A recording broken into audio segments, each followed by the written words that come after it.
welcome back to Pride Today. Let's send things back to Raffy, who's going to tell us all about today's Pride Spotlight. So this week, I got to talk to longtime writer and director Tyler Perry, as well as actor Brandon Black about the new Netflix film Madea Homecoming, which features the first out gay character in the Madea franchise's long history. We talked about what it was like introducing a queer character to the beloved long-running movie franchise, the possibility of a prequel series for young Madea, and of course, Shamar Moore's wig in Diary of a Mad Black Woman. How refreshing was it for you to see Tim get a coming out storyline that wasn't based on trauma and shame, but on unconditional love and acceptance? And how exciting is it to help bring this kind of story to the world? That was the main thing that excited me for the movie, was that Tim is anticipating one thing to happen, and then his family is like, child, anyway, it was so cool to me to see that in this movie, because I know so many people are going to see this movie.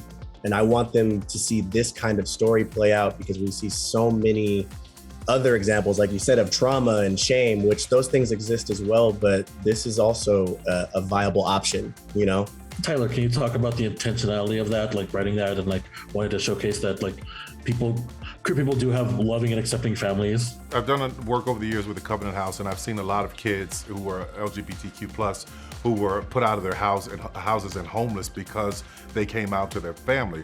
Having a house in Wyoming, there's not a time that I land that I don't think about Matthew Shepard.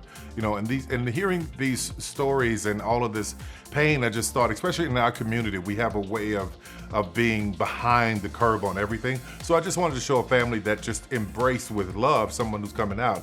And I'm hoping that is a message to many, many people and many, many families.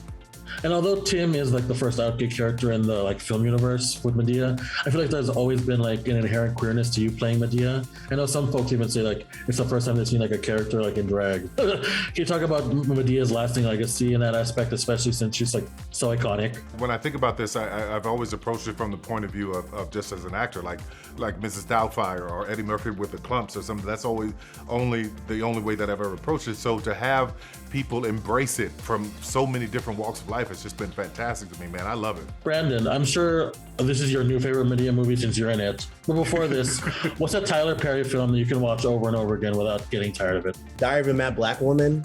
That one was like, I think that might have been the first one that I ever saw. I saw it late, but my mom would watch that on repeat because I think she might have felt seen in that movie.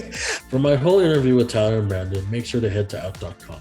Thanks, Raffy. That's your Pride Today wrap-up. And as the world continues to open up, we'll all be doing a lot more travelling. So make sure you visit outtraveller.com for all things travel. See you next time.